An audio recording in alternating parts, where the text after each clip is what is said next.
Hello and welcome to Critical Myth Theory. My name is Joel. My name's Alexander. Let's get into it. All right, so today, well, I guess we're finally back. Yeah, season 2 is finally here. Somehow, after a month, we said it was going to take a week. We grossly underestimated the effort and time frame and distractions we would have in between season 1 and 2, and here we are. And I also overestimated my ability to think about what this episode was about. And I don't believe that's entirely my fault, although probably my estimation of what the show was about would have been. Yeah. And we're going to talk a little bit about that. And, this is Loki. This is our Loki episode. Um, Loki the god, not Loki the colloquial term. Yeah. Um, Loki, this is our first episode. No, this is our Loki episode. The one that Joel has been super excited about. well, okay. I'm sorry to say I'm not exactly thrilled about it anymore. I would say that's 50% my fault, or at least some percentage, but I don't believe it's all my fault. Like Icarus, though, you did fly a little too close to the sun. Yeah, that's for sure. Um, Yeah, and I take that upon myself on that one. So, I wrote out a few sheets and summarized the episodes into paragraphs and everything like that. It's true, he put a lot of work into it. I basically didn't. Well, it was kind of my thing too. Yeah, I know I was a lot more excited about this than you were, and we were kind of taking the idea of doing projects ourselves a little bit more, and then presenting it to each other as well. Okay, but I think what we'll first talk about is what we've been doing for the past month. We would have had this episode maybe 2 weeks out ago, but it was just so, well, quite frankly, well, it changed a lot. Yeah. The theme seemed to change. The central theme of the 6 episodes just seemed to change a lot. So we might have had this out 2 weeks ago, but that's not enough excuse for our 2 week delay afterwards. So maybe it's like 3 or 4 weeks since. I mean, who knows? Maybe there is a universe out there where we did do it 2 weeks ago, right? Oh man, we'll get into that. Nice.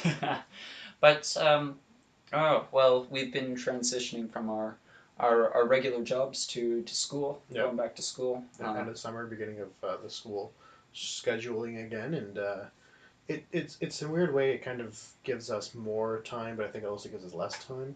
Yeah. In a weird way, right? Like it's easy enough to transition from work to entertainment, right? So let's say you need to catch up on a show or movie, and it's easy enough to transition from work to that. But when we're going into schoolwork, I don't know. I don't know about you, but for me, it's a bit of a different transition, right? If I'm sitting at my desk all day doing schoolwork, the last thing I want to be doing is sitting down watching a TV show.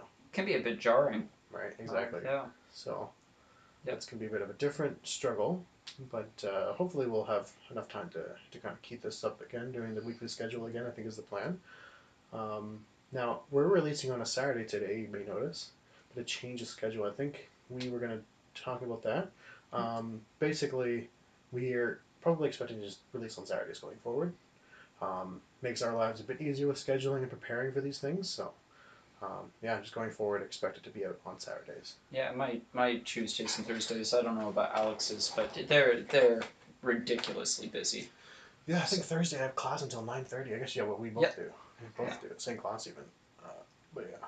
Yeah. So our Tuesdays and Thursdays are kind of ridiculous, and then the Wednesdays, it's us and the boys playing Dungeons and Dragons. So It's true. so you can't skip out on that. It's of course not. a scheduled thing. So, but yeah.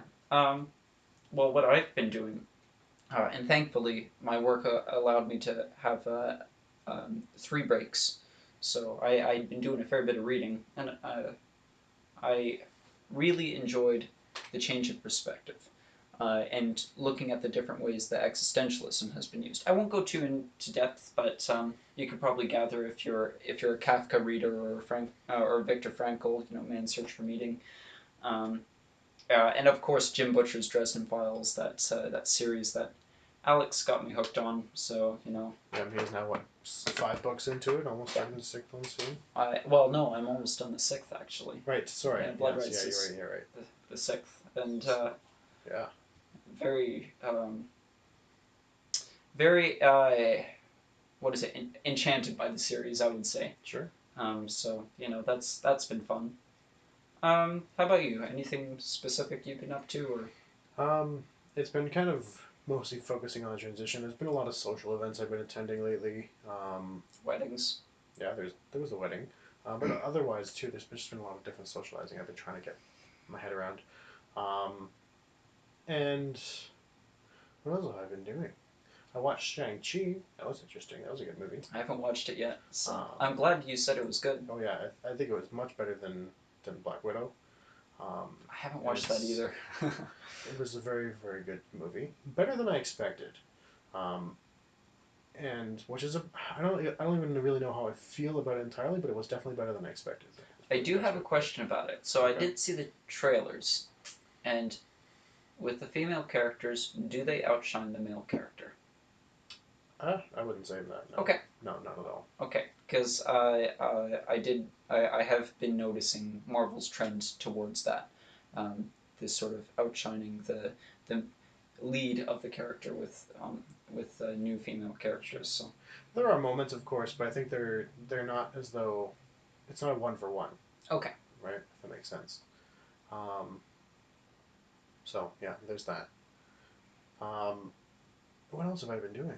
I've kind of been listening to the Dresden Files now, kind of alongside Joel. Not with him, of course, but like as he's going through the series, I'm kind of going through it again.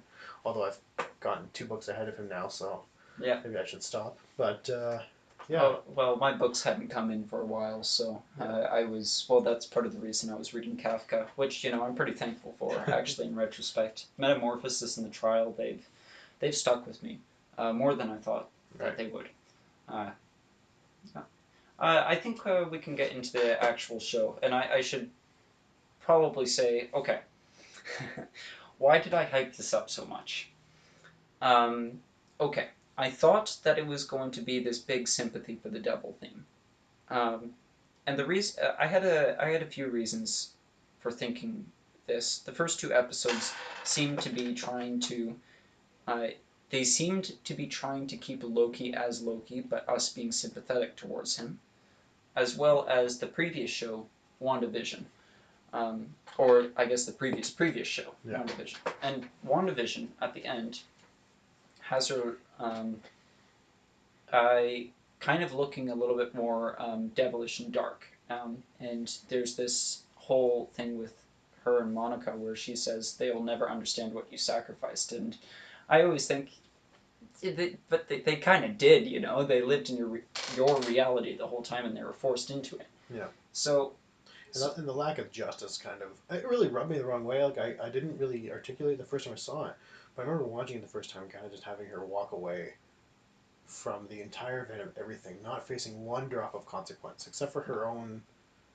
Like yeah, she lost her family, sure, while dragging everyone else down with her and having no consequences for that.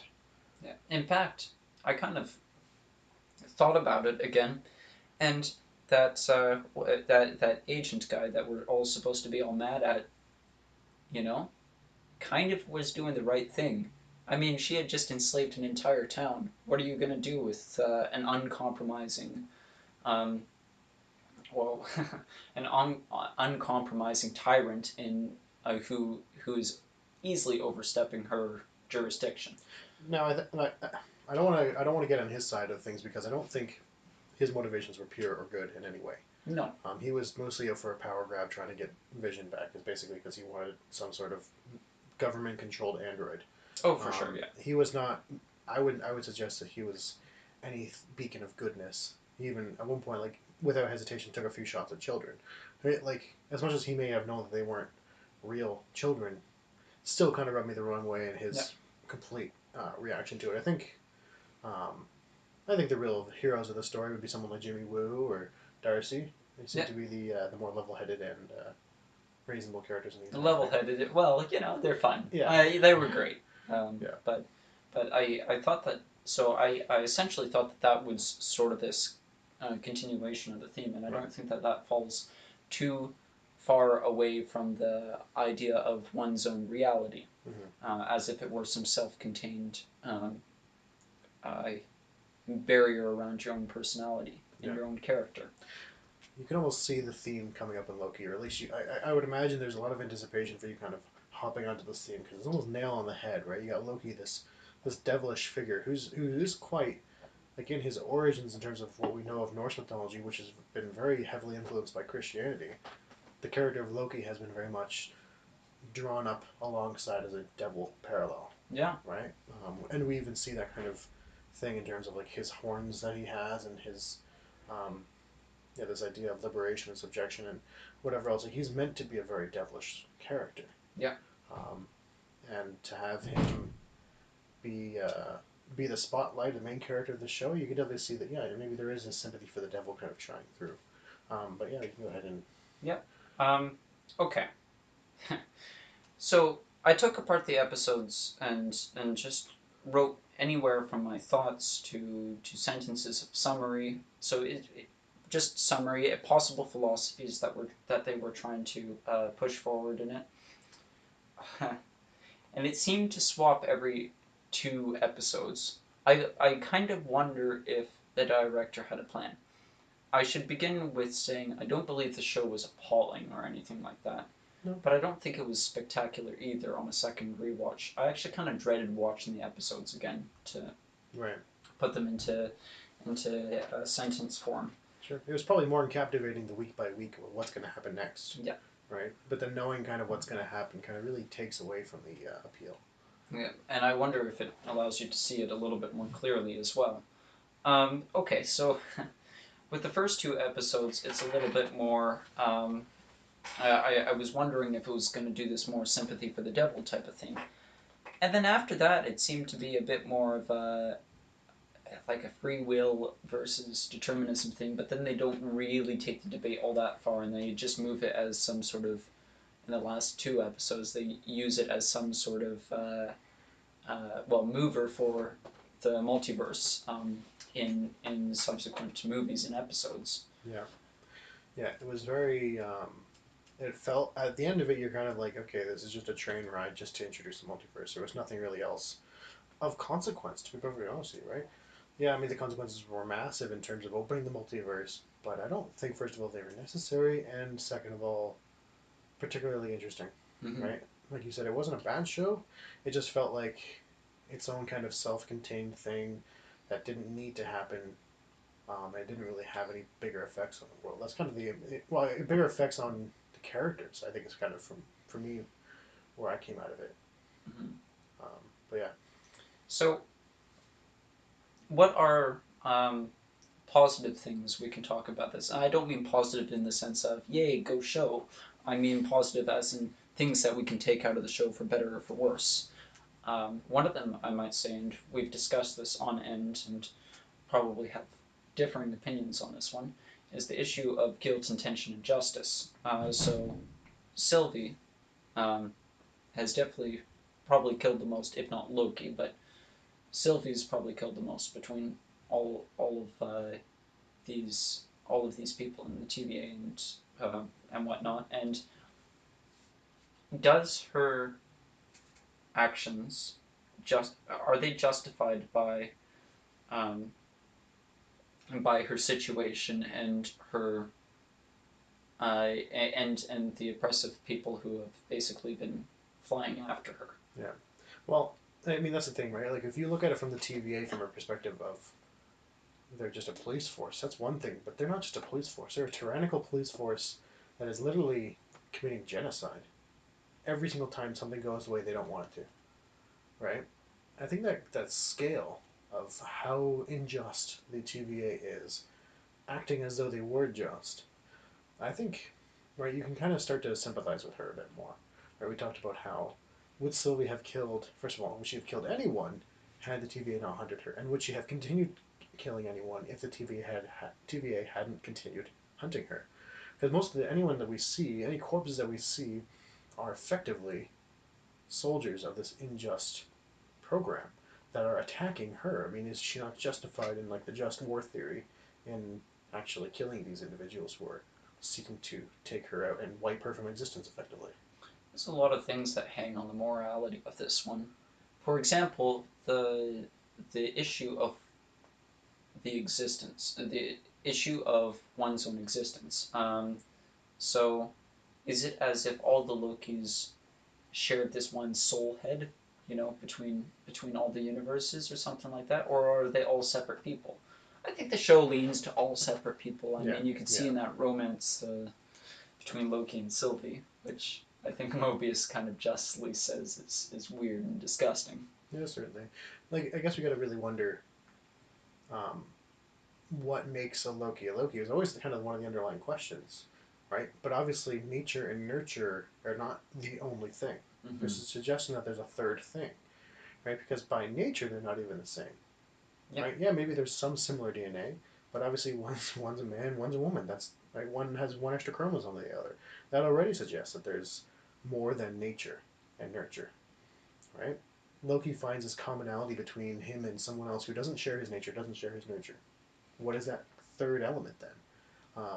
And I think that's kind of what the question of the show also tries to lean in on, but doesn't really give us an answer to. Right? And so there's this idea that we were suggesting, because we were talking about the multiverse in particular, and we were wondering, yeah, is there like this commonality soul, almost like a soul exists, like the Loki-ness that would exist in the realm of forms that would, like, they're just different shadows of the same soul kind of thing, according to Plato's analogy? Or would it be more like, my suggestion would be like, the universe has this divine providence guiding its route so that there are extreme similarities in the very nature and even nurture to some extent. That there are some obviously extreme differences, but the commonalities are so much. Like, even if Loki and Loki are 90% same nature, 90% same nurture, which I don't think that's the case, but let's say that that was, would they not then be very similar? And would that similarity be, would that third element be just how close the first two elements are instead of a third element? Okay.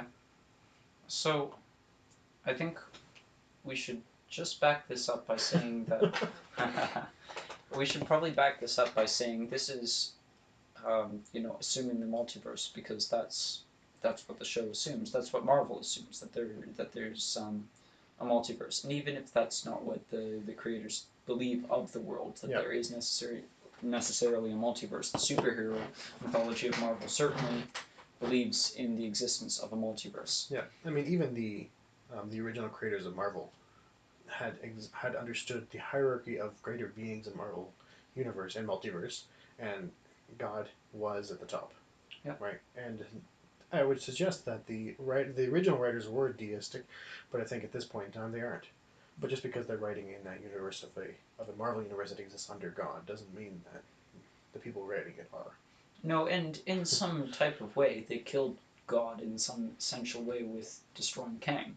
No. Um, So I would because again the Marvel. well, do you think that they would affirm the existence of God over top of the entire multiverse still as Disney? Again, it really depends on how Disney wants to do it. But I would, if they're going to go up the Marvel route, they're going to stay true to the other things. There's a greater power. There's always a greater power, and like it ends up being a god. But there Okay. have been multiple times when it's someone else. All right, they think they find the greatest being, and then there's another one above that, and they think they find another one, and then there's another one above that. There's always Oh, I seemingly to can be see another that. greater power. I can see that, but it isn't if A then this or Yeah. if B then this, and we just don't know. Right, and I think But I like that. understand what you're saying. I mean, that falls into the realm of logic, though, right? Kang didn't cause the universe to come into being, so obviously Kang can't be the unmoved mover, as Aristotle would say. Yeah, but then again, there's there's a sufficient amount of atheists who believe that there is no unmoved mover. Sure, but I think that they're logically inconsistent. Yeah, I'd agree, but I'm saying that the reality of the potential of having Disney creators more or less not affirming the existence of some even greater power. Yeah. It's not unlikely. So No, but I mean, we're talking about fiction that's unexplored in this area, and I would suggest it's so then we can apply logic to it, right? And like I said, it's logically consistent to not conceive of a creator of the universe. Um, well, I don't find a lot of Disney these days to be all that logically consistent. So once again, it doesn't surprise me all that much. no, and it wouldn't surprise me either. But I would like to, while we're speculating, to assume that that logic is there until otherwise proven. Okay. No, that's a pretty good point. That's logically consistent. Until the world ceases to stop spinning, we're going to assume that it does. It's kind of how Nick Fury puts it. Okay. So so if we're going back to the issue of, let's say, a soul head versus individual souls, based in the individual, and if I may map out this issue, it's as if you have, let's call it infinite universes of similar characters, Right. and all these characters are under the name of, let's say, Loki. Actually, let's call him Alex to make it personal. What? All right. Okay. Um, do they all have individual souls? And I would say, by nature of all being Alexes, I think you would have to sort of believe, or at least it would make more sense, and not that you have to. Have to is maybe a wrong way of thinking of it, but you would be more likely to believe that there's this sort of soul head, or this form essentially that creates different types of Alexes Right. throughout the different universe. And that's a sloppy but much easier way of explaining the issue at hand. Well, I think to kind of answer that question, like part of it we have to consider like this kind of question would also walk into the realm of cloning, for example. If another human being on this universe had the exact identical DNA to me, would he be me? Oh, I don't think the question's too far off, Right. but at the same time, with that, that's a nurture and nature question, more than it is a soul question. Yeah, but I don't But think. it's not too far off. I didn't make that connection. That's pretty cool. Right, and ultimately too, right? Like my answer, like I want to lean on Plato's analogy here the the cave analogy, right? Where he talks about this the world of forms, right? All trees have this treeness about them, and they're all reflections of the tree. Mm-hmm. So in Plato's world of forms, in this case, there would be, an Alexander, and maybe there are multiple multiverses where there are different reflections of the same image, the same Alexness that exists in this world of forms. Yeah, yeah.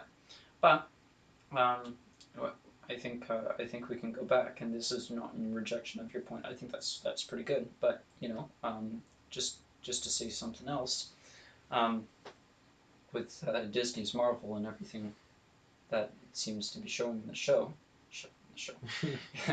is, um, that they're still the same Prince of Loki. It's not as if there were individuals as different from Loki and Mobius. But it's a Loki and a Sylvie, and there's something a little bit sick about them having a relationship. Although funny enough, I think we're supposed to be cheering that on. I I Um, don't think that's ever been. I don't know. Maybe there is this idea that we're supposed to be, but I've even across people um, that I've seen across just a range, and it's not as though I'm taking a survey or anything like that. But from what I've seen, it seems that the audience does not take that on as a legitimate thing that should be happening. yeah, and Whether or not that that's an interesting could point. have been the intent of the show, of course. But Oh yeah. Well, and then you made the difference right there. That's an interesting point. So this is what the show thinks that people should be taking it, and here's how the people actually take it. So different things. But um, but is it so again, we're gonna. I guess let's ask the question of how is it wrong, right?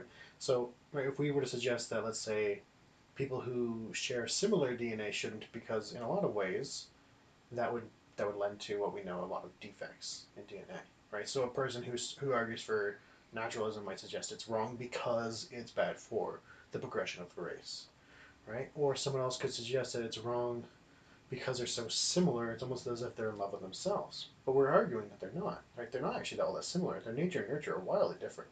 yeah. So what is wrong with this picture? Once again, I'm just going to back up a little bit and say, um, there are, and Jonathan Haidt, I know I've come back to him a few times throughout these past episodes. He would say, and I would agree with him, that on the issue of sanctity issues, when they are violated, there's this sense of disgust that you can't articulate. And incest is one of those things. Mm-hmm. There's this, and it's stronger in some people, but it's present. Um, and I know for myself, my personality, I have a pretty high uh, trait in orderliness and a pretty high and sort of after that it's a pretty high level of disgust for things that violate sanctity issues. Sure. But we can't exactly express it all that well. So no matter what we try to do in terms of making it into words, I wonder exactly how successful we will be, whether we be a naturalist or um, a Christian sort of medieval New Earth metaphysician, or you Right. name it. Yeah, I guess the question for me kind of lies in: do Loki and Sylvie have identical DNA except for the chromosome? Right? Is she just a female Loki? Because if that's the case, then yeah, I would suggest what, that's close enough to incest. That's fine. But what if it's different? Not the incest is fine, but the point is. Yes, that's what I meant.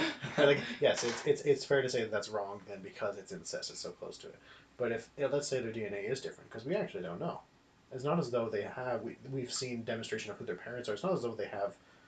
I guess you could say they have the same parents. But what if Odin in that universe is female and then Frigga is male and everything is inversed in that universe? At Oh some point, man, the DNA becomes significantly different. man, that conversation's that's a bridge we're gonna have to cross It's maybe a true. little bit I think later. I think I Man. think with our limited grasp of what we've seen, yeah, it's fair enough to suggest that they probably have similar DNA and that it's incestual to have this kind of relationship. Yeah. So It's a sure, that's fair. well, it's an issue of souls on this one. Either Yeah, individual or part of the same soul head. yeah, There's something about it that just that feels twisted about it to me. sure. But there's this idea, right? Like it's the knowledge that we have informs that decision, right? If you look at something like Luke and Leia, Yeah. right, back in back in Hope when Leia, or sorry, at the beginning of Empire when Luke and Leia kiss, we're none the wiser, right? We're like, okay, like if you were just going into that the first time, you're like, oh, this is just the male character and the female character hitting it off. Yeah, but it's And only the first time that you can think that. The second time yeah, exactly. you're That's going. that's what I mean. Because now you're informed, right? There's information that you didn't have before, right? So what Oh if man. now new information were to be given to you in let's say Loki and Sylvie, we find out that they're actually not even similar in DNA. Would you be okay with that? No, I still wouldn't be okay because it's an issue of souls, not Okay, a okay, nature, and call it my presupposition because I'm perfectly willing to call it my presupposition. sure. It's and with the Luke and Leia situation, I mean, I'm not saying that they should have not done this.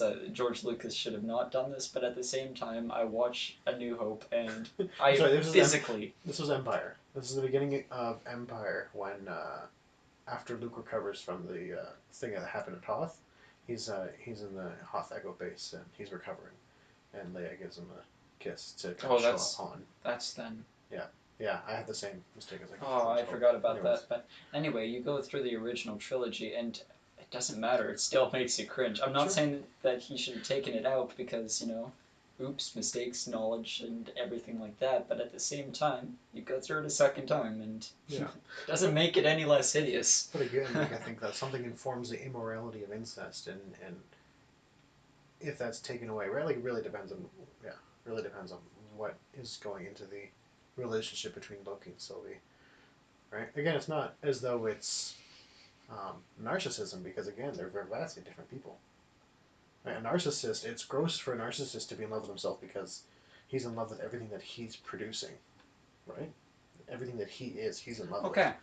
and so Hmm. that's the reason that that's wrong. I would suggest. Okay. So here's an interesting quote at the end of the movie. Sorry, not the movie. The end of the sixth episode when Loki and Sylvie are basically fighting about the fate of the universe. Uh, Multiverse. the multiverse, yeah. It's not a universe, it's a No. multiverse, yes. The fate of the universe multiverse. Yeah. The potential and the actuality. Um, while they're fighting about it, Loki says, and that's just the problem. Um, you can't trust and I can't be trusted.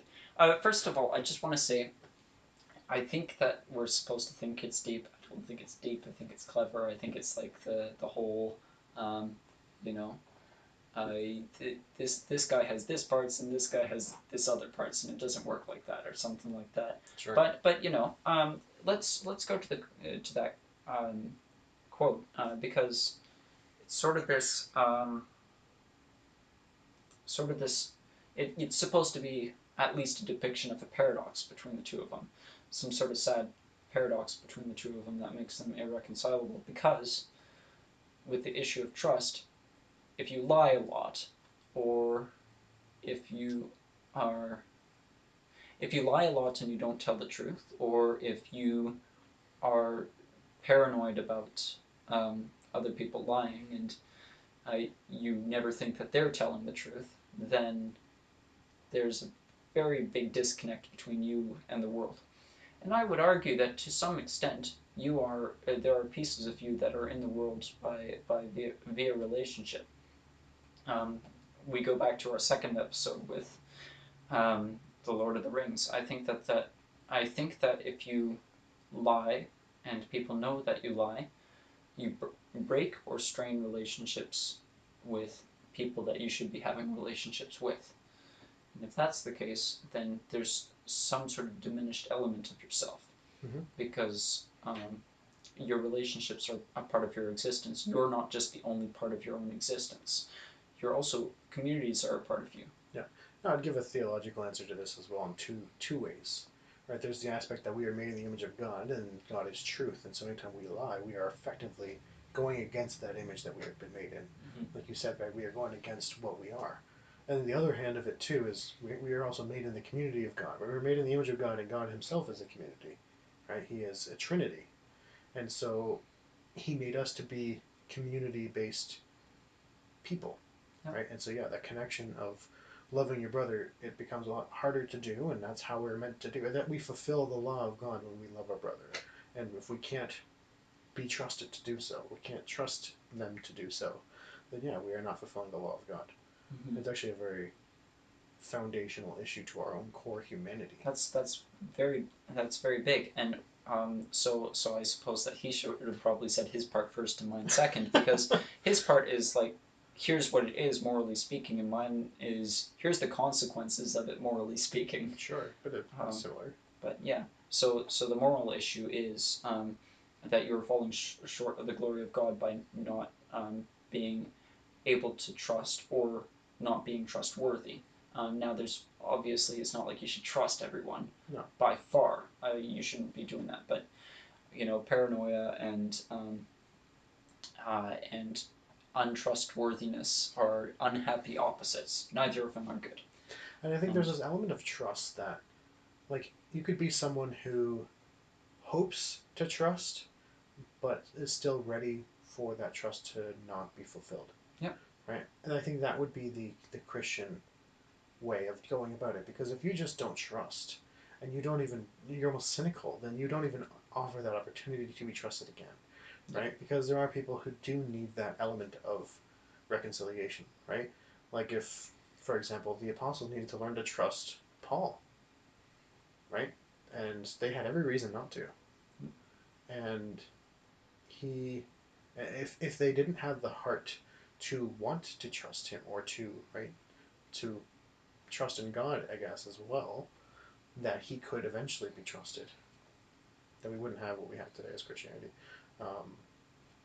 Right? So there's this element of trust, but there's an element of hope as well, I think kind of go hand in hand. Yeah. Oh, that's interesting. I didn't actually make that connection. I think I isolate my points a little too much, but no. Case in point. Right? Like someone like Sylvie, right? She says she can't trust people. But there comes a moment when, yeah, every person that she's known had let her down. Mm-hmm. And so she had every reason not to trust people. But she didn't hope to trust either. Because Yeah. Loki at one point became dependable. There was a point at the end of the show where Loki's character has become, I would suggest, even more dependable than at least she gave him credit for. Yeah. Right? Oh More no, for trustworthy sure. than she gave him credit for. And I think that if she had hoped to trust, maybe she could have. And that's, I think, on her. Oh man, now I really want to talk about another issue. I'm just going to write this down because I think that there is something that we should probably talk about before we talk about this issue that I really want to talk about. So first of all, back maybe 10 or 15 minutes. Sure. Okay, so what's the issue of having a soul head, for example, between infinite amounts? Well, it's sort of the issue of potentiality and actuality. So you've got the potential to do things, let's say, as an individual, but you will actualize it in one, and probably not two, but two directions is probably a bad idea. But you'll actualize it into one direction. You'll actualize that potential into one direction. But you're also leaving a multitude of things that you could be doing. Um, and all these other multiple universes are, but what if you picked this path? Or what if you picked this path? Or how about this path? Or this path? So on and so forth. Here's issue one. Um, because there's probably two issues with that, and I hope I can remember both of them. The first issue would be that if then it kind of devalues the good and the evil of um, somebody's actions to their soul, which is a lot more of a moral issue. Because then, if you're just doing all the things, then what are you? You know. Because then, who cares which version of you does what? Because all of the versions of things have to happen. And then the second issue, let's see if I can remember the second issue because I thought of that just then. Um, the second issue is that then it is probably the sheer relevancy of its happening in time, and it's not as if you just happen it as if you as an individual are the essence of happening to everything. Things happen to you as well. Now, of course, to a degree, there's some element where it's up to you how much you happen to other things and how much other things happen to you. If you're not the main character in your own story, you're the side character in somebody else's. But and genuine catastrophe also happens. But there's this conflict there that if you affirm this soul head idea or even this multiple individual theory, it's a relevancy of morality.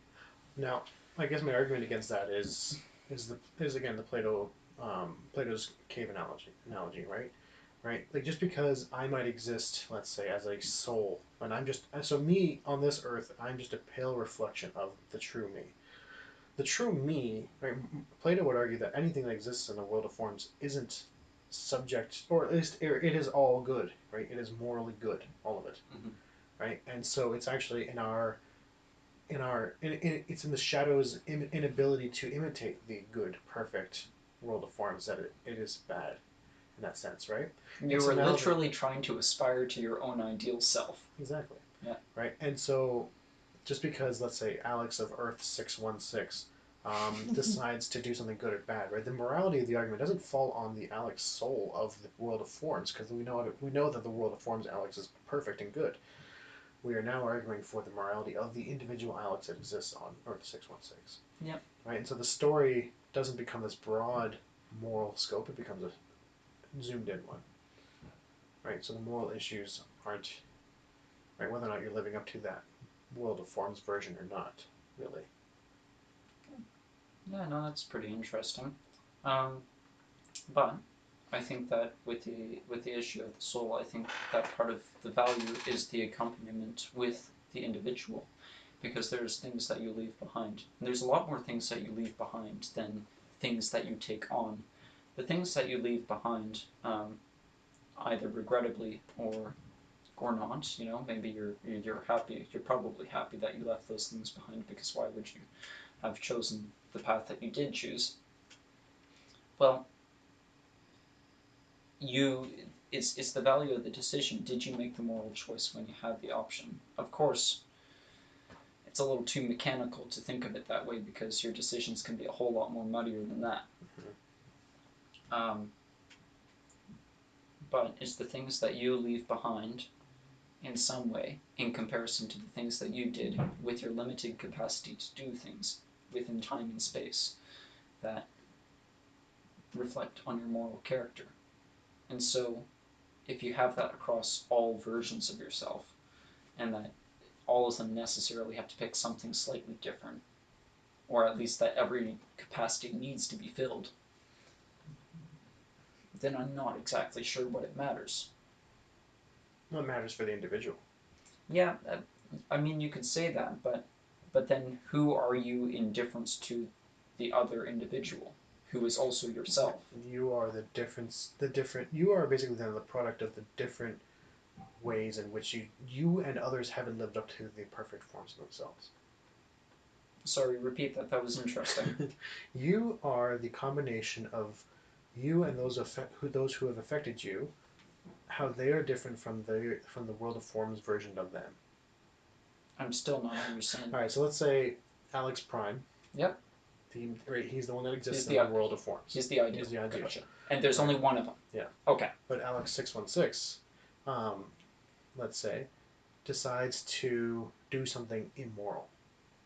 He's in that moment of choosing. He is now reflecting something that is not Alex Prime, but has now become his own character, and the ways that he has been affected by Joel's 616, his imperfect decisions as well, right? And so now suddenly the people are becoming products of the differences in the perfect world of forms and their fallen state, I guess we could say. Okay, I can much better understand what you're trying to convey in the way that you said it, because once again it's another issue of once you do something immoral, then there's something that's cut between you and something else, Yeah. Whether it be another element of yourself.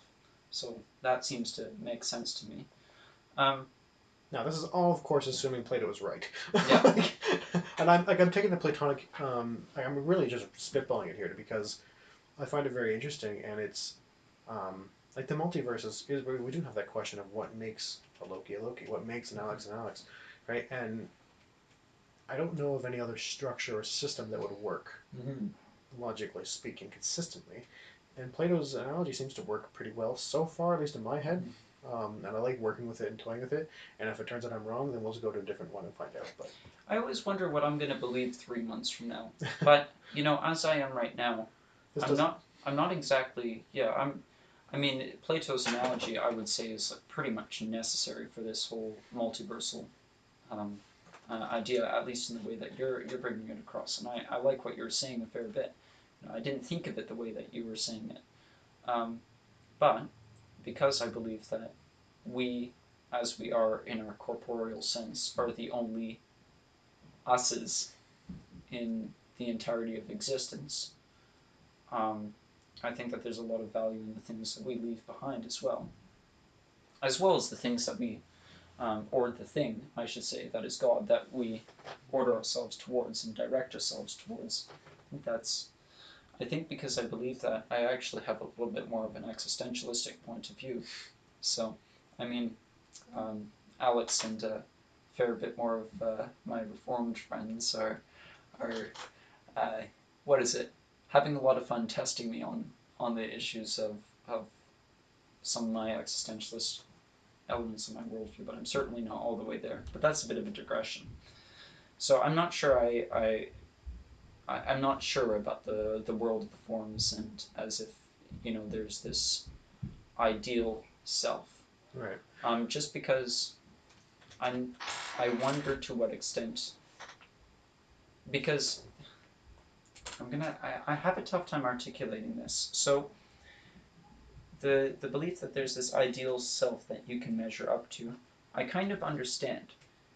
I'm not sure if I affirm it the whole way, but I understand because you want to do the most amount of good with the least amount of time that you have, and doing what is good is also doing what is truthful, and doing what is truthful and what is good is aiming towards God. Um, so that makes sense to me, and despite all the catastrophe that happens, but in a sense, I wonder to what extent that catastrophe is kind of somewhat arbitrary and nonsensical, and that it seems like God allows it to happen rather than He makes it happen. I sort of wonder with that versus the ideal, which is like sort of the flip side, the good versus the bad. I just wonder about the element of order that there is there, uh, and what it would mean for which one to be good or not. Does any of that make sense in the I'm slightest? trying to wrap my head around what you're trying to say, but it's difficult to follow. I'll try and articulate it better later on because I'm only just formulating it into words. Right. But I guess okay. So Loki really wrestles with the question: what makes a Loki a Loki? Right. Mm-hmm. We even come across an alligator later on that's a Loki, presumably. Yeah. Although if he's lying about it, it's probably more likely that he's a Loki anyway. Um, so if let's say this alligator, let's even use him. By virtue of the fact that he's an alligator, we can suggest that A, he's probably had different nurture, and B, he definitely has different nature. Yeah. So how is he a Loki at all in any way? Well, I think that all the Lokis expressed some sort of, is he a Loki type of element to him? Like, is he really though? But Sure, but I mean the argument still stands. I would suggest, yeah, right? no, Like fair enough. So let's assume that. that's just the extreme example. Let's assume that he is, but like even other examples, like even the well, even Sylvie, right? She's again maybe the DNA is closer than this crocodile, but Yeah. she's doesn't mean that she is Loki, right? So if you're saying if you're trying to argue against this world of forms, right? So then what is which suggests that the third element then is this Loki ness. Well, that's in a multiverse. I affirm the world of Right. forms. Okay. Okay. So but not in our world. Not well. I'm not sure about in our world. That's a different thing. I mean yeah I think in our world I would argue that Plato's like in a lot of ways Plato is close to the truth, but I don't think he's quite there with everything.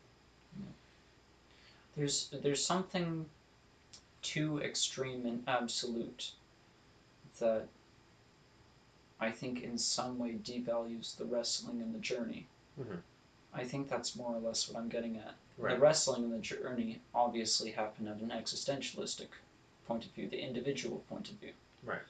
Um, So you would almost say that like the even just the things that we go through, even having the choice to choose evil, let's say, and choosing good makes it a better good than let's say we lived a perfect lives.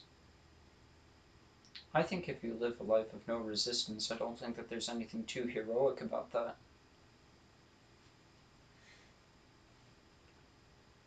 So no resistance. I it's What do you I mean no resistance? well, I don't think it's for no reason that the reward um, that the reward for living a good life and fighting against evil is is eternal rest in the new heaven and new earth.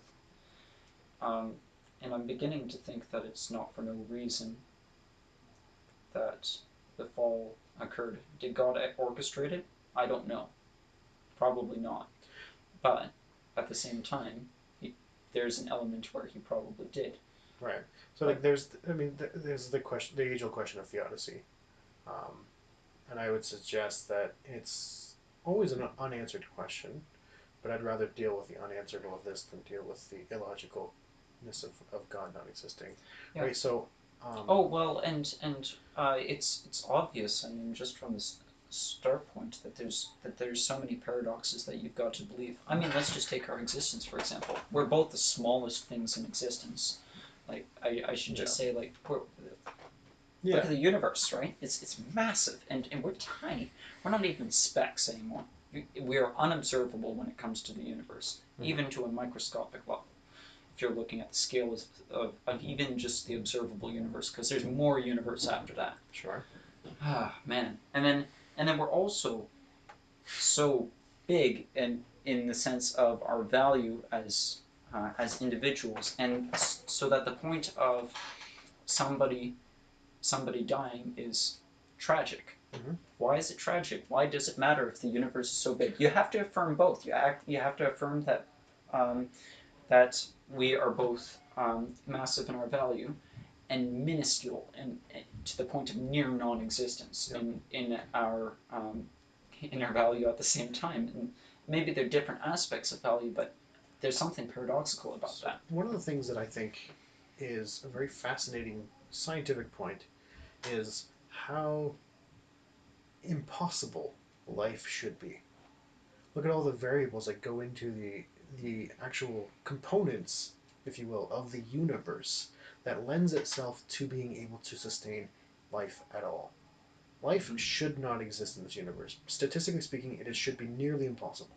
the fact that we are even breathing beings, the fact that there even exists one single cell organism that can be alive is like, look at how volatile outer space is, and the suns and the different planets. Like the validity of the universe itself, the A volatility. yes, the volatility of the universe itself suggests, I would say, that life is such a, not a paradox, but such a, what's the word I'm looking for? It's when it's really, really unlikely. Such a, um, it, It's very unlikely. yeah, It's yeah, uh, it's it's a miracle. sure, right?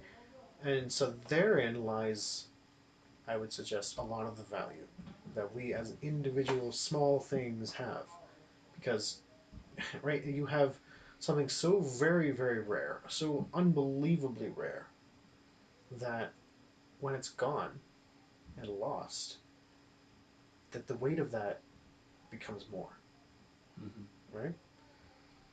So I think that lends itself to, let's say, just value, even apart from what God has given us as value. Yeah, Now, the other end of it too is, yeah, because there's always two ends. I always like to give two ends of it too, right? We talk about, oh, I had another point and now I completely lost it. Well, okay, so with the paradox issue as well. Here's another paradox we were talking about with some friends. I both affirm that humanity is evil and ought to be destroyed, and that humanity is good and has a lot of potential and heroism. They're both true, Right. um, but they're also both opposite, and they both exist. But it's a similar. While it's more of a moral and it's more of a moral issue rather than a size issue in terms of our our massiveness and our minusculeness, I suppose. Yeah. It's an issue of paradoxes. The world is kind of, in some weird way, made of paradoxes of one side and another that you affirm both to be true. So here's where the, in my opinion, this is where the theodicy debate really ends, as at this paradox right here. We cannot choose willy nilly, right? You make a choice based on input, right? That input is caused by other factors, nature, nurture, but other things, right? You're never ever choosing completely libertarianly, freely, Yeah. right? If you don't have any push in one direction or another, you will not make a choice. It's that simple, Yeah. right? Why would Well, you choose because A it's or effort. B when you have literally no preference to either, Yeah. right? And we're talking like no preference, 0% preference. You will not choose one or the other. Um, and so the question then comes, where does our preference for evil come from? We can talk about the fall, but right, so we can say that, Eve, who should have been all preference for good, got this idea of evil and had the first preference in her life for evil, and she chose to eat the fruit given by the spirit, by this the serpent. But the question then comes, where was the serpent's first desire for evil come from? Well, And there's only one place it can come from, right? It's the unmoved mover, because that movement of evil can't, it doesn't exist by itself. It can't move by itself. and Augustine would say, "Creator of good, arbiter of evil," um, Mm-hmm. and that's fair. It's sort of like a commission versus omission. Right. Um, Now there's this whole Christian mythology thing, and I'm not necessarily inspired, but I like it a lot. Um, where Lucifer is, the future devil essentially. He is sort of the king of the angels under God's second hand, like basically his Yeah. right hand man, angel of reason. And he falls from grace by falling in love with his absolutized understanding of the world, because reason is more than a faculty. It's sort of a personality. It's self-reflective, and it can fall in love with its own theories. Um, and so the Mephistophelian dictum that follows in both Paradise Lost, John Milton, and von Goethe's Faust, definitely paraphrased by the way, and sometimes implicit, is everything that there is to know is all that I know. So it's the absolutizing of one's reason. So I think we go back to the original culpability of the individual who sins, but the opportunity is laid by God. Sure. Well, even like, but again, it's not even the opportunity. But like, so like, picture a plane. Okay, absolute flat surface with nothing at all, no grooves, no soil, nothing. It's just absolute white plane. Mm-hmm. Picture a sphere, same thing, absolutely perfectly smooth, and it's the sphere sits on this plane. It's not going to move at all. There's no wind. There's no. It's perfectly level. Mm-hmm. You just put the sphere down, or don't even put it down. It is there, and it's not moving. To get that sphere moving, something has to push it. That's our will. That is Satan's will. That sphere, and I would even suggest that it's actually going the opposite direction because he should be doing God's will, and is pushed the opposite direction. But then where's this? Who is pushing this ball? Again, it's just this. There's no preference, right? That's kind of what I'm suggesting. Is that there's no preference. There's um, no lean to one side. There's no right. This perfect being of Satan shouldn't ever have the desire or will to do evil until something pushes it. Well, I think I'm not even sure if it's a push because I think that the establishment of consciousness, which if God creates, okay, so this actually is a little bit more simpler to actually say in words than it is just to um, yeah, it's more of an analogy, I suppose, but um, God established consciousness in His angels and in His people, and by doing that, He said, "You have this autonomy now that you can do with, and you can decide this and this and this. In a sense, you are your own person in some way that I am my own person. There is this essence of me that is you, but that is the difference between me and you. Although I am still Lord and God of you, you can be identified as you, and you can identify yourselves as I or me, and you can identify each other as he or her or you, or they, so on and so forth, if there's multiple of you. And it's so the value comes in this. There's a sort of an extra value that comes in this consciousness, but then God can create the consciousness.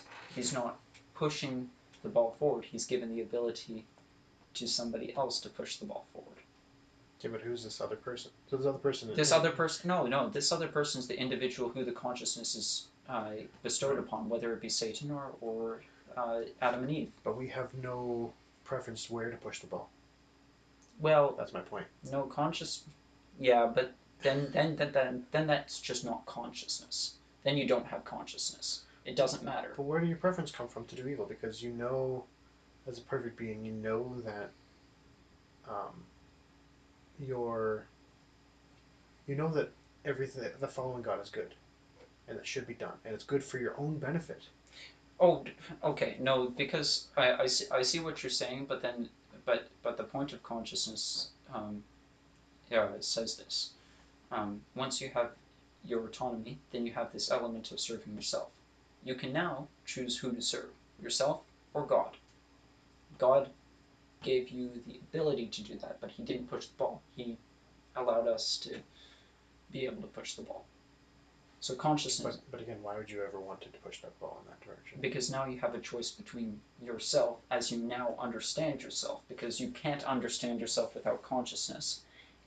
You can't, and with consciousness, you have the ability to make a decision based on yourself, by the way. Um, so it's this. I'm trying to describe something that you can't even identify, but the ball is now put in the court of Adam, Eve, and even before then, Satan. That is the nature of consciousness, Yeah. because God, having of course, being the consciousness, um, He can just push the ball forward and say this. No, He creates the plane and the ball that you said. Yeah. And then He gives the ability to move this, um, or not, to the devil and to Adam and Eve, and then they decide. And that's where the power and the value of consciousness comes in. Are you going to do it, or are you not? And there's going to be genuine risk one way or the other, but God is not pushing it. Right.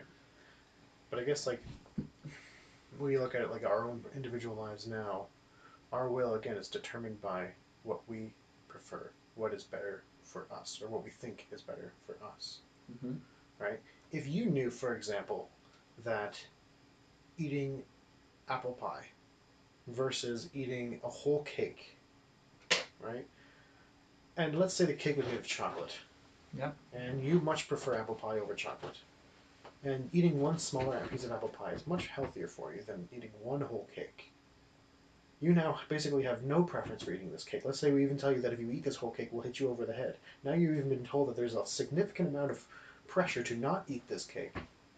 There's going to be no reality where you actually eat that cake because all of your preferences are pointing towards something else. No, it could be deception. It's not like the consciousness is not able to be deceived. So then I guess we forget the issue of Adam and Eve and we talk about Satan. So how is Satan deceived? Oh, you deceive yourself. You fall in love with your own theory. It's an issue of consciousness, not God. God did not make Satan evil. Satan made Satan evil, and it's by consciousness. It's the autonomy. We have different understandings of consciousness. I mean, that seems to be pretty clear. Um, because and But he still needed a preference to disobey God. yeah, and he preferred his own understanding because he had the ability to prefer his own understanding. But the moment he desired his own understanding over God was the moment he sinned. That's true. Where did that come from? That came from his ability to be conscious, and God gave him that ability. That is the issue of consciousness.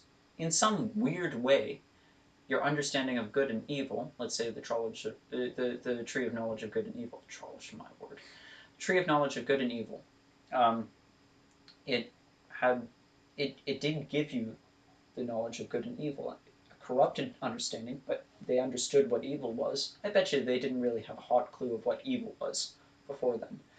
Um, and they decided that they wanted to open that in some forbidden way. That makes sense to me, that they were able to do that via consciousness and deception, and it makes sense to me that Satan fell in love with his own absolutized understanding of the world after being given consciousness. And in order for reason to work, you need to have a pretty high level of consciousness. So that makes sense to me, because the nature of consciousness is autonomous. You give that to someone, they become autonomous. Mm-hmm. But whereas again, there's always there's a push, there's a bend. But he didn't just choose that willy nilly. There was a just because there was now No, but you can option for it doesn't mean that he had to. It doesn't mean that he ever chose an option apart from himself. you can choose between preferences when you have consciousness. Right. But why would you ever choose a preference that you know is wrong for you? Like again, that chocolate cake analogy. Because he doesn't think it's wrong for him. He would have had every inclination to tell him otherwise. Logic itself would have told him otherwise. Well, logic would also have told him, if he absolutized his theory, that he could become God. He could become at least the God of his own reality. And that's at least second best. But that's not logic. It didn't happen, but that's what happens when you absolutize your theory.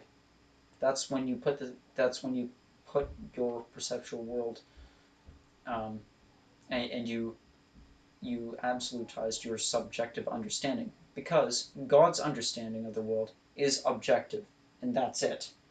You know, um, and then Satan says, "I want that objective understanding," so he makes the mistake. And I wouldn't even call it a mistake. It's actually kind of a logical inference to objectivize his subjective understanding, because the objective and the subjective understanding are the same in God. For him, it's not a logical leap to say, okay, I'm just going to objectivize my subjective understanding and therefore become God. That makes sense to me. That is consciously and rationally um, understandable if you absolutize your understanding of the world. It comes in one fell swoop. That makes sense to me. But would the notion of that not itself be sin? There comes a point where he chooses bad. Yeah. And that point is illogical. It has to be. No, it's when it becomes prideful. Yeah. Well, that makes sense to me. But where does the pride come from? Like you can't. Well, his ability comes from consciousness. We're going in a loop. I know. His ability to be prideful, sure. But where does his bend to become prideful come from? We're already talking about that. I Where does already his- made a case about that. His preference for it. Just because it exists doesn't mean he would choose it. No, not necessarily, but he did, Right. and the ball was in his court. Did God make him choose it? Again, but like, where did the will of his heart come from in that?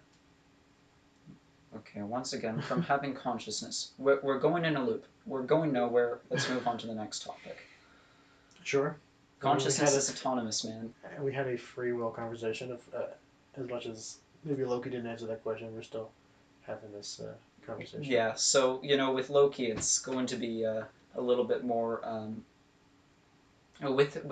Talking about this show, we're definitely going to be talking about the themes that this show doesn't even do its best, but that it at least talks about. Yeah. But we're probably not going to use the examples all that much. Okay. Issue of pain. Very new one. So, something I kind of wanted to talk about, and this was, what was it, like 20 minutes previous or something like that? Loki um, is definitely in a lot of pain by the 6th episode. He experiences true betrayal. Mm-hmm. Now, before, you couldn't say that Loki's never experienced pain or anything like that. He's always been second bested by his brother, or his adopted brother, and he's always been less favored than his brother as well. Even tortured by Thanos maybe a couple days before the entire event of the show. Well, isn't this the Loki from 2012 New York? Yeah, exactly.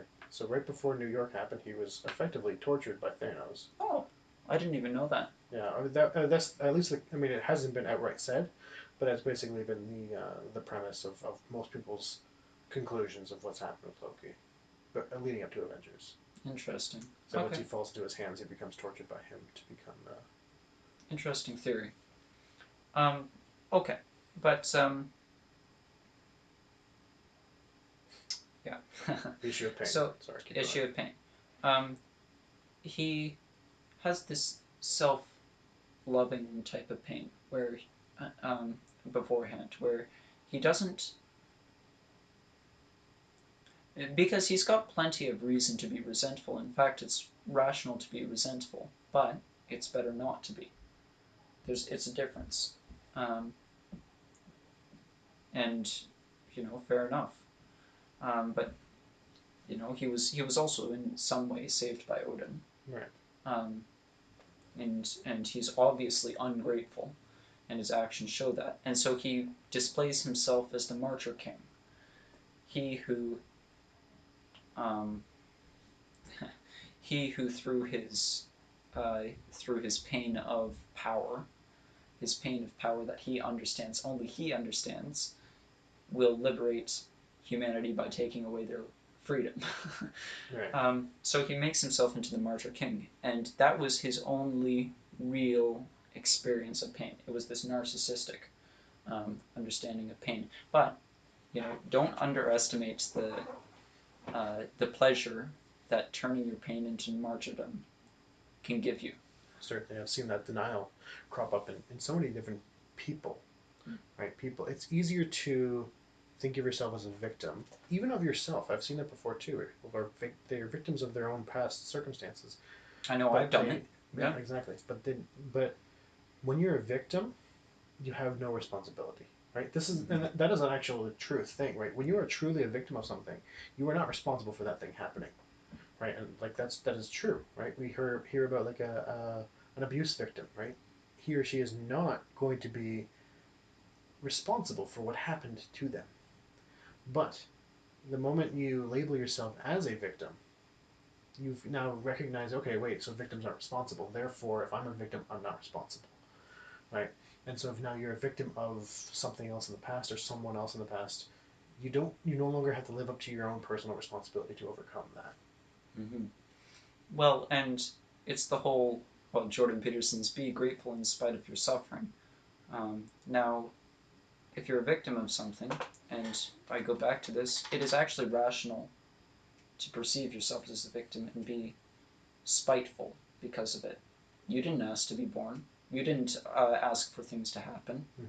Mm-hmm. And life can be despicable that way. At the same time, if you're grateful, in spite of your rational, even in spite of your reason, if you're grateful and you work on yourself and you overcome it, because who else is going to? it does a whole lot of good for you. Now be careful because I think on the one hand, so like if we look at like the stages of grief, for example, that you step from one to the other, Mm-hmm. right? You can step from depression to denial in that sense, right?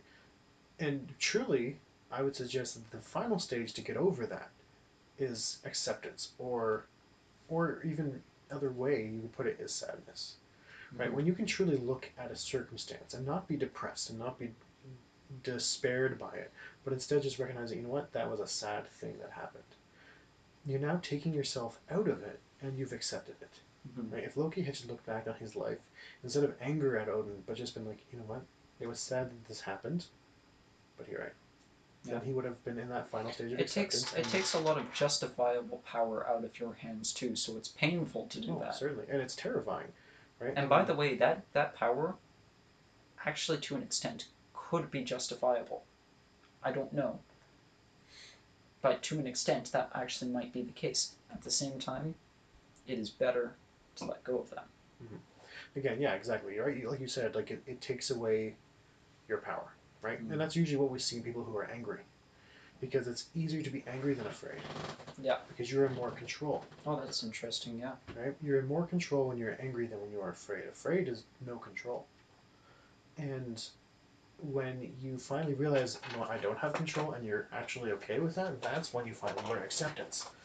And taking that, in a weird way, it would even be a leap of faith in that moment of, I'm not in control. I can't be angry about it anymore. Acceptance is effectively, I would suggest, the closest thing we would ever experience to a true leap of faith, Mm. right? And the truth will tell you that you're going to be okay at the end of it. That acceptance is the best way. Or Right?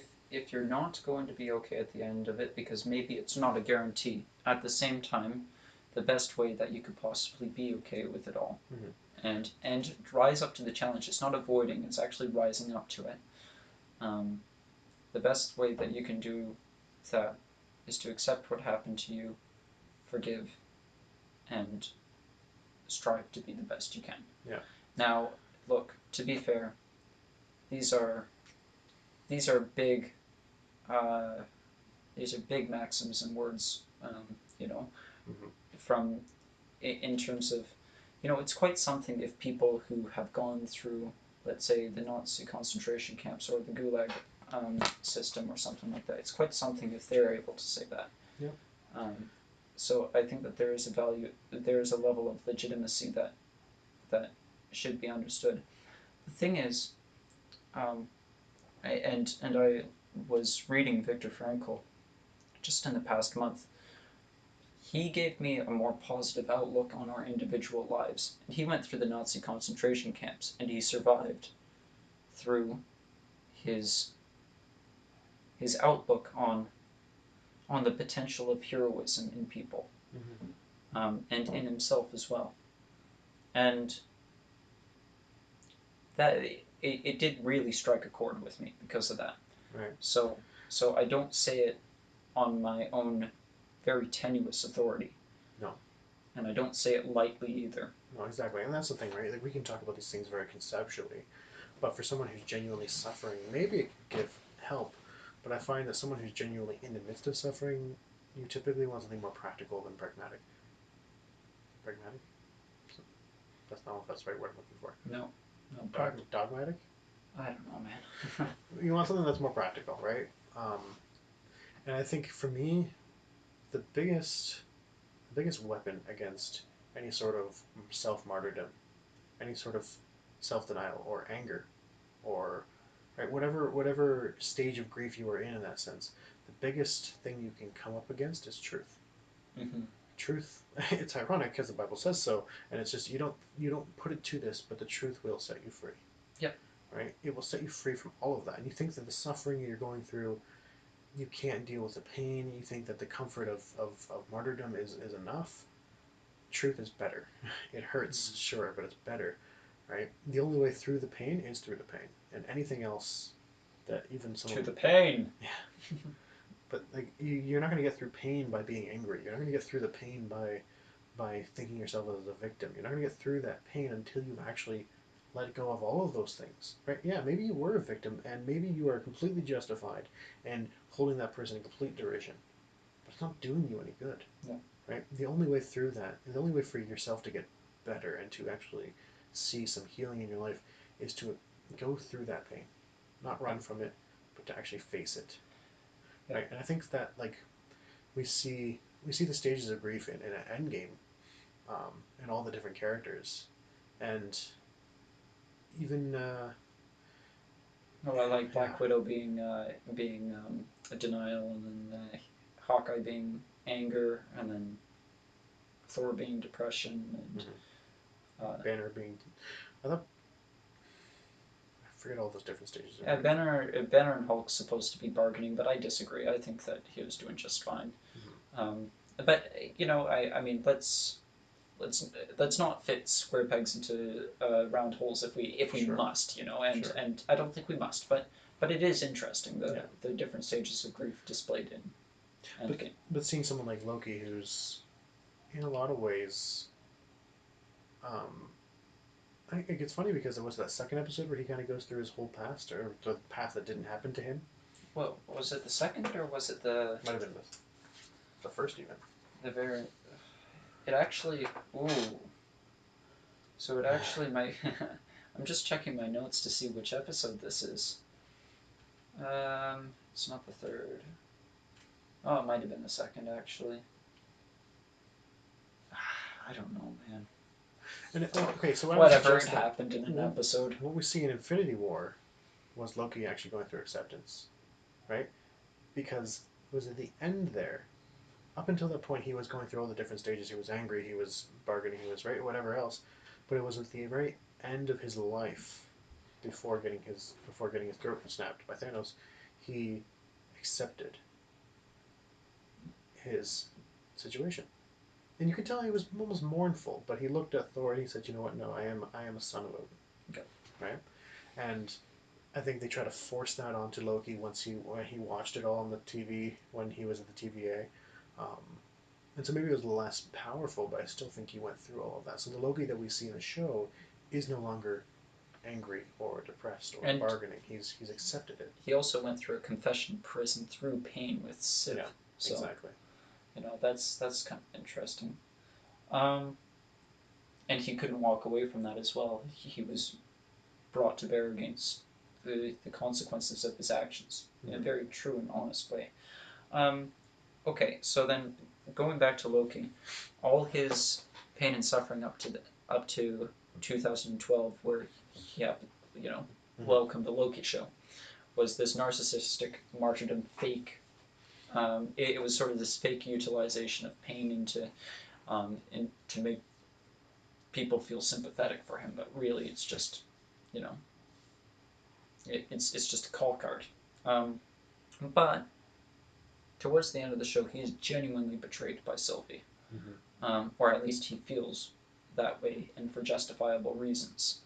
Um, and that's the first time where you actually see someone be trustworthy, where you see this untrustworthy character be trustworthy, and then be um, and then is not rewarded or rewarded very poorly for it, and then he actually goes through genuine suffering Mm-hmm. that way, Yeah. um, because and that's probably part of the reason why betrayal is so awful. It's because you could be doing everything right. You could be walking on the path to genuine good, genuine goodness, and somebody, one of your closest friends, um, can can really just give you a good metaphorical kick in the nuts, and and and that's it. You're probably down for a few months, Mm-hmm. and then you're piecing yourself together, and it wasn't your fault. It was genuine betrayal and genuine suffering, and it wasn't your actions. The only possible thing that you might have done was be willfully blind, Right. which is bad, but it's the only culpability you have in genuine betrayal, and it might not even be there. Um, okay. After that, is there anything else that we wanted to talk about? I was going to say a brief political mention, but I think that we've more or less. We had a big long tension of free will there for a bit, so I for think that the me, disagreement more or less was in the nature of consciousness yeah, than anything else, and yeah. I mean, I think that for me, at least, and I don't know, but I would say for you too, we've got to define our understanding of consciousness a little bit better. right. Yeah, I mean, really, for me, it's a free will argument because if I get into it again, we'll get into it again. That's the problem. Anyways, neither here nor there. So yeah. I Anyways, hope it was more fun than yeah, exasperating. exactly. And I know we kind of went off on quite a bit of a tangent there, so we're not going to cover everything that we had necessarily planned. But I think we've really gone through most of pretty much what we wanted to cover, anyways. And here we are now at the end of Loki, and we finally hit the long episode that you wanted for so long. Oh man, And I wish I wanted it for now even. right, But hey, it was a good. It was entertaining. I right, did enjoy this. yeah. And I think like kudos to the actors and to the production team. It actually ended up being as much as we didn't necessarily love the deep themes of it. Like I said, when I was in it, I was in it. I loved it when I was watching it. Whether or not I agreed with everything, and whether or not it was hitting all the right notes, neither here nor there, I did enjoy it, and I Mm-hmm. think it was a very well made thing. Yeah.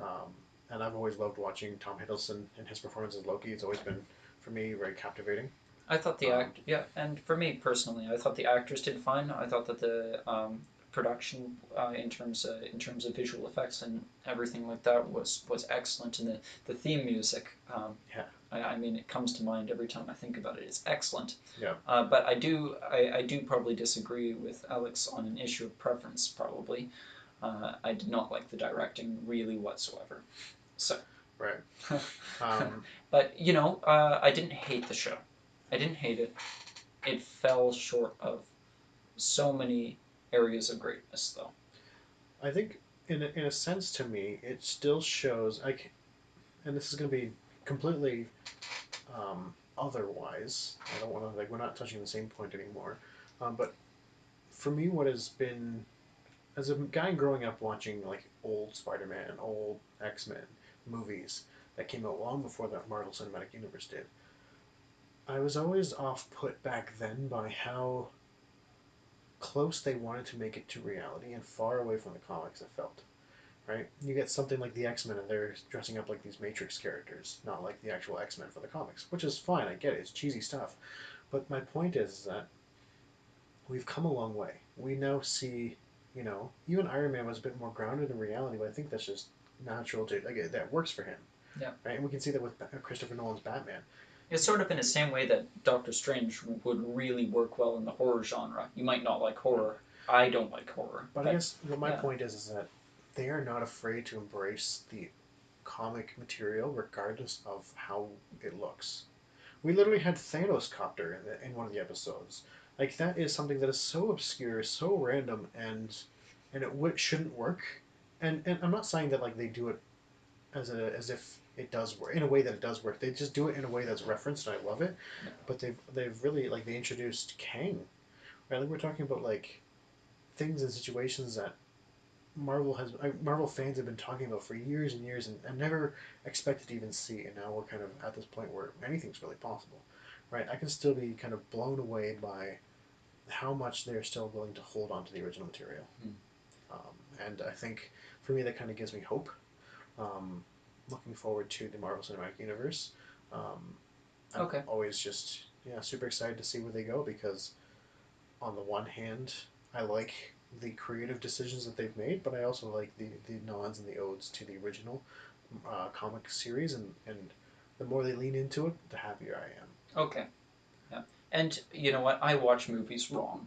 I watch movies with a very critical lens, and they exhaust me. Um, I like reading, but yeah, I mean, Alex watches them right. He sits back, watches the show, and enjoys it.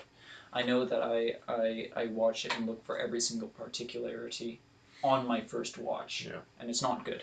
Well, But I yeah. will say, my perspective on it is going to be different, probably because of that.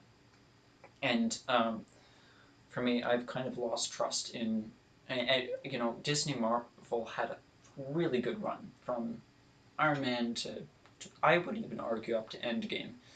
Um, but um, you said that anything is possible, and while you said it optimistically, I would say it pessimistically, because anything is possible, but you've got to pick a direction, or at least a real direction. It's because Rick and Morty works in many directions. For example, it's absolute chaos and nihilism, but that's the point of the show. Superhero mythology is very much against that. Mm-hmm. Um, and so you actually have to pick a direction. Now you can do the whole what if thing, which is kind of fun. It can be cringy at times, but it's kind of cool, you Right. know. But it's nothing exactly real. You could even say that yeah, it kind of happened in this different universe, but it doesn't affect the main one that you're watching, Yeah. and that's fine. That's fine because it's cartoon and it's just fun and everything like that. But with anything is possible, I'm not sure that I anymore trust Disney anymore to pick uh, a. It's not even picking the best direction, but when they pick the direction, executing it in the best way possible. That doesn't feel like a movie thrown on a conveyor belt. But that's the thing is, I felt DC was always like that because they never had clear direction. They didn't care. Like the DC universe didn't really seem to have, even now, right? Like I enjoyed Suicide Squad, the new one. I thought it was a decent movie.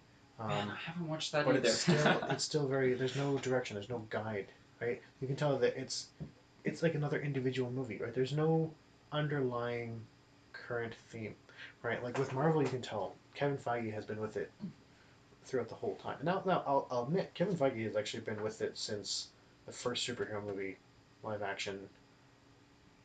I think it was either X Men or Spider Man in terms of Marvel. So he's been with it like he was with Spider Man reboots. He was with all the X Men movies. He's been there the whole time, but I think his position in Marvel has been recognized. And until we see a shift in his role, I don't think we're going to see anything different. And that's kind of my point. Is that like yeah, we might see some of these smaller themes showing up, but the general direction of Marvel is still going to be, in my opinion, steady, steady as she goes. Right? Nothing's changed. Right? Like yes, Thanos has been defeated and there's been a big bad. Now we're kind of out in these open waters. But nothing's changed. The captain's still the captain of the ship, right? And the directors that he chooses, I find, have been, yeah, there've been a couple of hits and misses, but like John Favreau's still involved, and the Russo brothers are still involved, and like they're Yeah. still right. They're still a good crew, and until we start to see shifts like that, then I'm still confident that we're going to see good You make quality a stuff.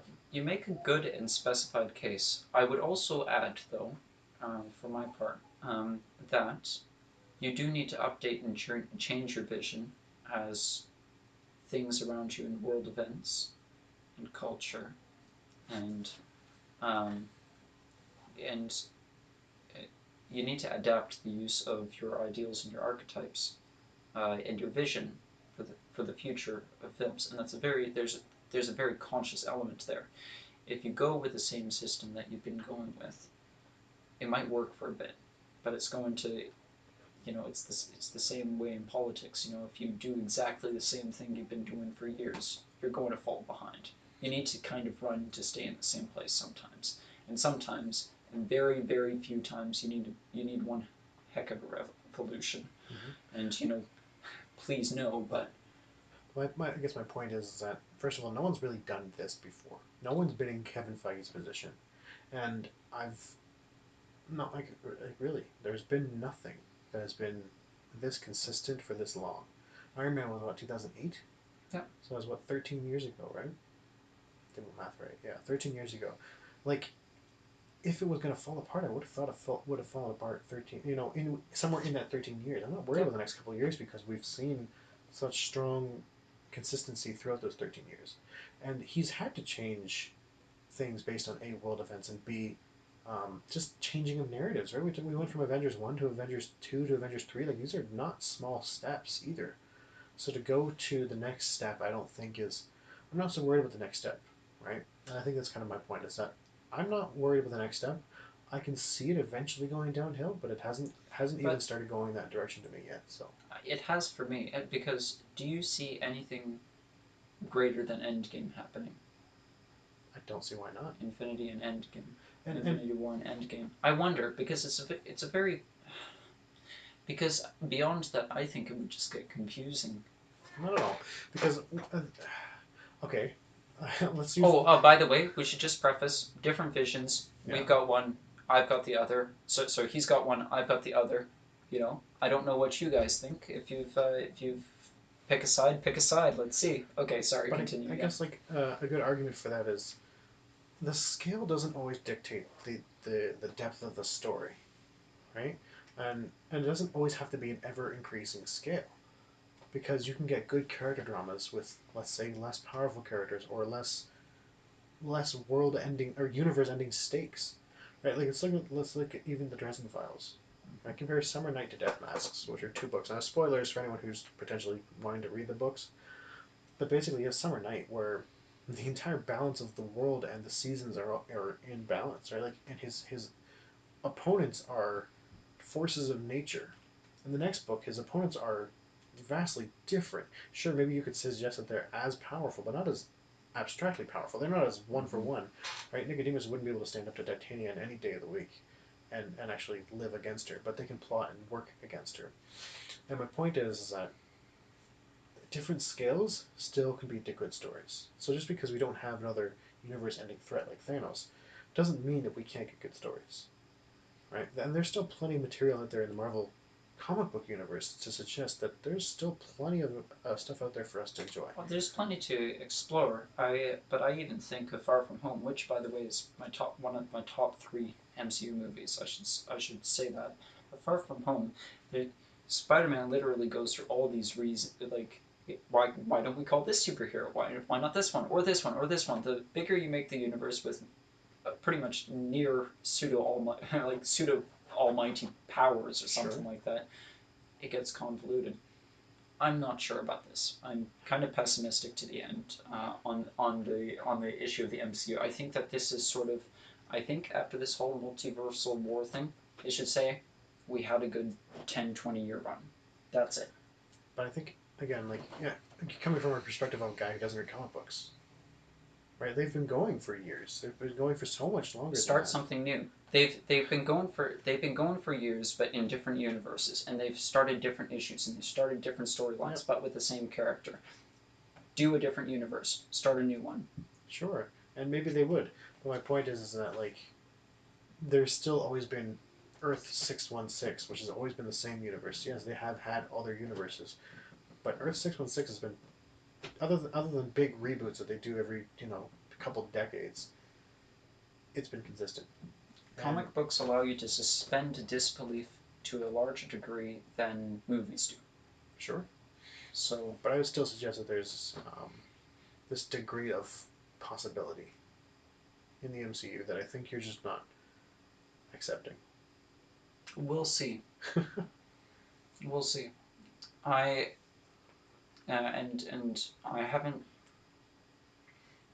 outright said no that this is going to be bad, Mhm. but I am pessimistic. Sure.